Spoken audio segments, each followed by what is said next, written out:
Hello everyone, welcome to my channel. I'm going to be discussing the Delphi case again today, so if you're unfamiliar with the case, I've left some links in the description that go over the case in its entirety much more thoroughly than this video. And with that being said, today I'd like to talk to all of you about this. The truth of the crime scene, I believe that law enforcement has come across this killer, and this killer is extremely scared. I've wondered for a long time about the killer just stopping and never killing again, and just how unlikely that feels to me. I think it's safe to say that I'm not the only one who thinks that this guy most likely would have killed again. So today I want to look at some of the possibilities of why the killer may have actually stopped, beginning with what John Kelly suggested in his latest video. If the killer believed law enforcement was onto him or monitoring him, it's entirely possible that he had no choice. Even the police seem to think that there's a strong chance that they may have come close to him. We likely have interviewed you or someone close to you. Another possibility, if in fact the Delphi killer is the serial killer type, is that he has a longer cooling off period, more similar to Dennis Rader, the BTK killer. At one point, Rader had a cooling off period of nearly 8 years between the murders, but Rader also had a job and a family and had to be very, very careful to craft alibis so that no one close to him would become suspicious. The Delphi killer could very likely be in a similar position and possibly went to great lengths to provide those close to him with an alibi that his family members don't even realize is an alibi. He may have even managed to convince a family member that he was with them at the time. Seeing as this was the day before Valentine's Day, this does seem plausible to me. But either way, the Delphi killer almost certainly planned the murders out, and I think there is an extreme possibility that he went to the same lengths to plan out his alibi in advance. But in that video, that short video, you can see that his legs are thinner, and you can see that his jacket is bowed. So you think he's hiding something under the jacket? I think he's got all of the things he needs to commit the crime stuffed under that jacket. Well, Another possibility is that the killer hasn't stopped at all, and the police and the public just haven't realized that the crimes are connected. In a recent interview with Dr. Oz, the former prosecuting attorney in Carroll County, Robert Ives, mentioned the need to release more information so that other police departments might actually notice similarities between cases.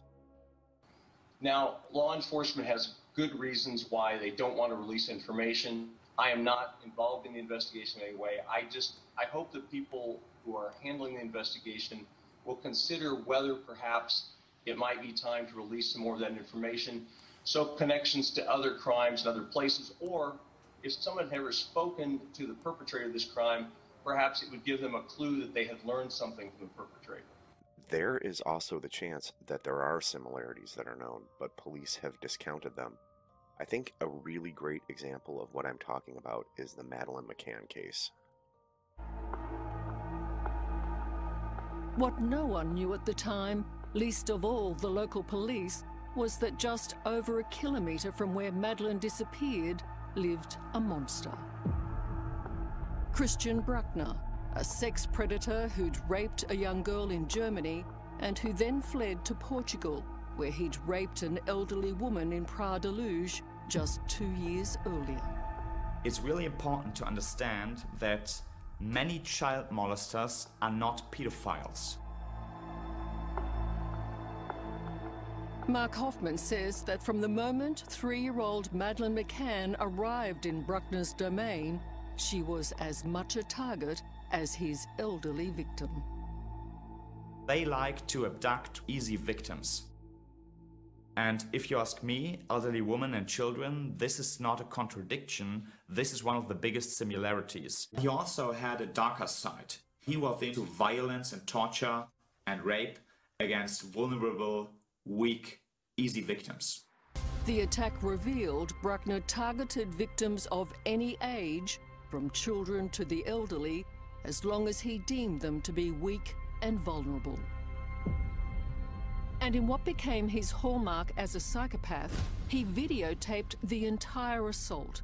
The video, though, would eventually be his undoing. It's about violence, it's about playing God, it's about power, it's about dominance. This is not just about sex or rape, this is about torture. The man who is believed by German police to be the killer of 3-year-old Madeleine McCann assaulted and raped a 73-year-old woman prior to her abduction. As the profiler says, these crimes may seem unrelated, but they're actually very related. They were both weak and vulnerable victims who he could assert power over. It's about violence, it's about playing God, it's about power, it's about dominance. We know that this is about power to you. Madeleine McCann's killer wouldn't be alone in this. Killers like the Night Stalker, BTK, and even Israel Keys targeted vulnerable young and older people. Israel Keys would even select what he thought was a good location to commit a murder and just simply wait for a random victim to come to him. Sorry guys, I've got to pause the video here because I would like to randomly, for no reason at all, mention a movie that I've recently seen called Red Dragon, and there's also a book. I recently watched a movie called The Shack. And there's also a book. In Red Dragon, a serial killer is able to communicate with another serial killer by the name of Hannibal Lecter by using codes and personal ads in a pre-selected book that only the two of them knew about. Aniline dyes and colored inks are transparent to infrared. These could be the tips of T's here and here.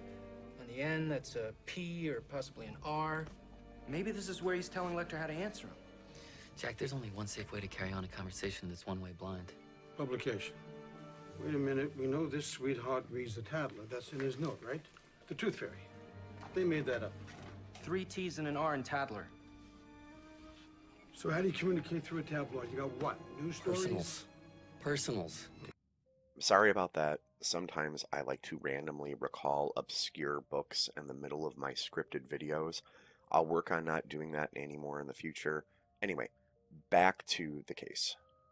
So just so I can connect these dots a little bit, if another crime scene had some of these unique characteristics that are worth photographing, could you connect that and potentially think this is the work of a serial killer? Well, I think so. I'm no expert on serial killers, but I can tell you in the early days of this investigation, of course, law enforcement, the FBI, the Indiana State Police, the Carroll County Sheriff's Department were looking for crimes in other locations that might have similar characteristics. But of course, the public doesn't know some of these similar characteristics. And even then, the characteristics they were looking for tended to be more general things than the items I'm talking about. And I'm not certain of the exact significance of these things, but they are very unusual. It's not as common for elderly females to be sexually assaulted, but the type of person who would assault an elderly woman is the same type of person who would assault a child, because it's about power to them, and it's easier to assert power over a child and an elderly person. The cases Madeleine McCann's killer was involved in were originally thought to be unrelated because of the age difference of the victims. People here online have pored over basically any criminal records that involve children anywhere even remotely near Delphi. I think that we may need to be more open to looking at cases involving anyone who would be considered vulnerable. Have there been any assaults on elderly or disabled people in and around the Delphi area in the years leading up to or after the murders? We know that this is about power to you.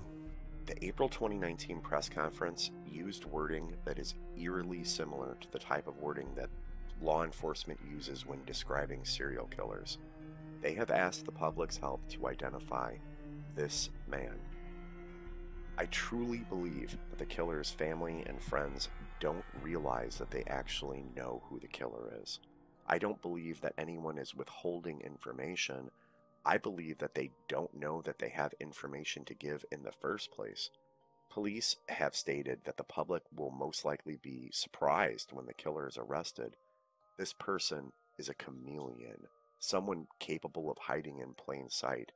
There is a very good possibility that one of this person's friends or family members is watching this video or already knows about the case and they have no idea that the killer is someone that they know. I can't stress this enough. I don't believe that we need someone to recognize who the killer is. Everyone has seen that video by now. We need someone to realize that they may know who the killer is. And with that being said, thank you so much for watching. Downhill.